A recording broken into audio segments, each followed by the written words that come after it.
Olá, meus irmãos, paz e bem, Deus abençoe em nome de Jesus. É muito bom poder estar com vocês aqui para compartilhar, para contribuir um pouco com esse momento maravilhoso que nós pregadores estamos vivendo juntos, pregadores da Renovação Carismática, onde nós podemos compartilhar conteúdos, conhecimentos, orações, moções, em especial orientados pela Palavra de Deus, do livro de Romanos, né? Nós temos esses 16 dias de aprofundamento, um capítulo por dia, e eu tenho a oportunidade de estar compartilhando com vocês nesse momento maravilhoso, capítulo 3 da Epístola de Paulo aos Romanos, que os nossos irmãos já iniciaram a reflexão, e eu quero contribuir com vocês aqui nesse momento para a gente refletir o capítulo 3. Eu fiz uma divisão do capítulo 3 da carta aos Romanos, uma carta, como já foi mencionado, uma carta profundamente teológica, um tratado teológico. Paulo trabalha alguns temas nessa carta, e eu dividi em 3 temas principais. O primeiro, do versículo 1 até o versículo 18, Paulo fala em forma de diatribe. O que é diatribe? Diatribe é um recurso retórico muito utilizado tanto na fala quanto em escrita, desde a Grécia Antiga, e os escritores cristãos utilizam bastante, em especial Paulo, que escreve em grego a carta aos Romanos. A diatribe consiste em você imaginar um interlocutor. Então Paulo fala como se tivesse uma pessoa falando com ele pergunta e ele mesmo responde. É um recurso retórico. Ele apresenta um argumento contrário à ideia que ele está tratando no texto, e ele mesmo durante o texto vai respondendo.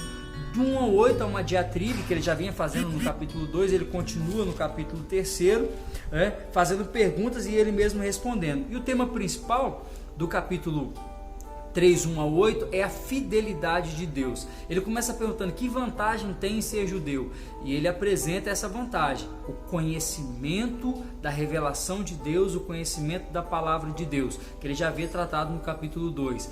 Essa é a vantagem de ser judeu, essa é a vantagem de circuncisão. Eu conheci a revelação, eu fui apresentado a essa palavra de Deus. Mas ele vai dizer que o povo que conhecia essa palavra foi infiel, mas isso não faz com que Deus seja infiel, com que Deus seja ruim ou mal, porque as pessoas a quem ele se revelou foram infiéis. Então a infidelidade do destinatário da mensagem não faz com que aquele que proclamou a mensagem seja também considerado infiel. E esse de 1 a 8 é a mensagem principal de Paulo.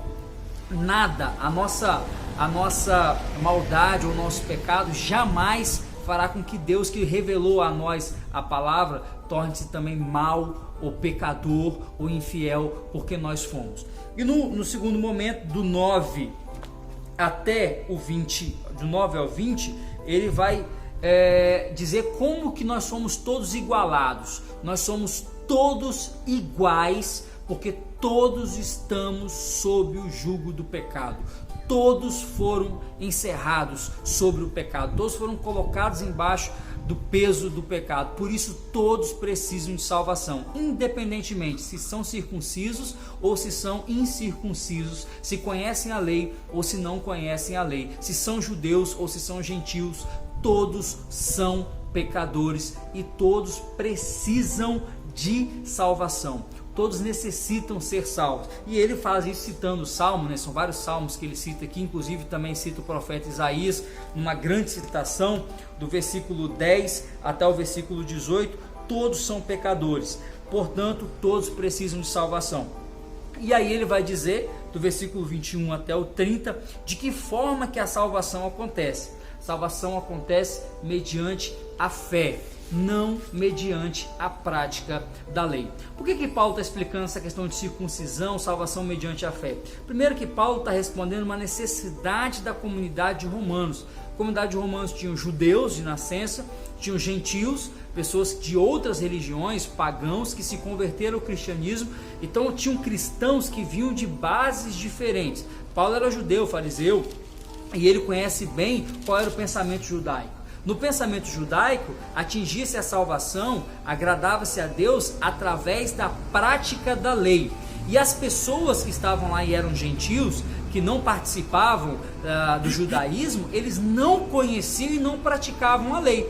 Uma coisa que é estranha pra gente: que vantagem tem ser circunciso, que vantagem tem em não ser circunciso? Para nós é uma coisa que soa um pouco distante, porque não existe essa prática no nosso cristianismo, no cristianismo de hoje, da circuncisão, mas no cristianismo antigo existia essa prática. Aqueles que vieram do judaísmo defendiam que os cristãos, uma grande corrente, não eram todos, mas defendiam que os cristãos também deveriam se circuncidar.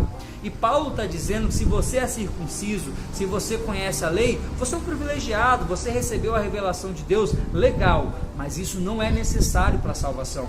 Necessário para a salvação é que você cumpra a nova lei de Cristo, que é a fé, que você tenha fé em Jesus para ter salvação. E aqui, a palavra fé, em todas as vezes que ela aparece no capítulo 3, ela tem a raiz grega piste. Pistes, em grego, que vem o verbo pistel, significa ser fiel a. A raiz pistes pode ser traduzida mais perfeitamente como fidelidade. O que Paulo está dizendo? Você pode ser circunciso, você pode ser incircunciso, você pode ter raiz judia, raiz gentia, não importa. O que vai fazer com que você seja salvo é que você seja fiel aos ensinamentos de Jesus Cristo. Ser fiel a Cristo, dar testemunho de Cristo, viver como Cristo viveu. Nisto consiste a salvação. Ninguém é melhor do que ninguém porque tem circuncisão, porque não tem. As pessoas são todas iguais como pecadores e são todos necessitados da salvação que vem de Jesus Cristo. E essa salvação nós podemos acessar mediante a nossa fidelidade. Somos salvos mediante a nossa fidelidade a Cristo Jesus, o nosso Deus Todo-Poderoso, maravilhoso. Que nós amemos, que nós sejamos fiéis neste tempo e em todos os tempos ao nosso Deus maravilhoso. Deus te abençoe muito, em nome de Jesus.